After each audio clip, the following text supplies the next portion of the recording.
Ito na po yung mga sagot natin tungkol sa bonus. Ano nga ba ang bonus? Ang bonus ay isang bigay ng kumpanya kung saan maraming ganansya po ang isang kumpanya at ito ay ibinibahagi bilang isang regalo. Hindi po ito 13-month pay. Iba po ang bonus.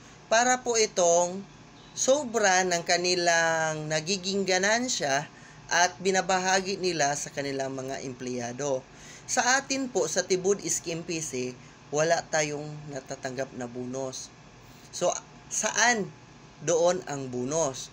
Diba, sa napag-alaman natin as per Dole, na kapag Lunes at hanggang Sabado, straight kang nag-duty, kung may duty o may trabaho kayo sa linggo, automatic may 30% kayong matatanggap. Pero sa atin dito kay Century, tayo naninilbihan at under kay Tibod, hindi yun nangyari. Ang nangyari, kahit hindi tayo straight na nakapagtrabaho from Monday hanggang Saturday, meron tayong natatanggap na 30% kung may trabaho tayo sa Sunday. Pwede na yon matawag natin na bonus.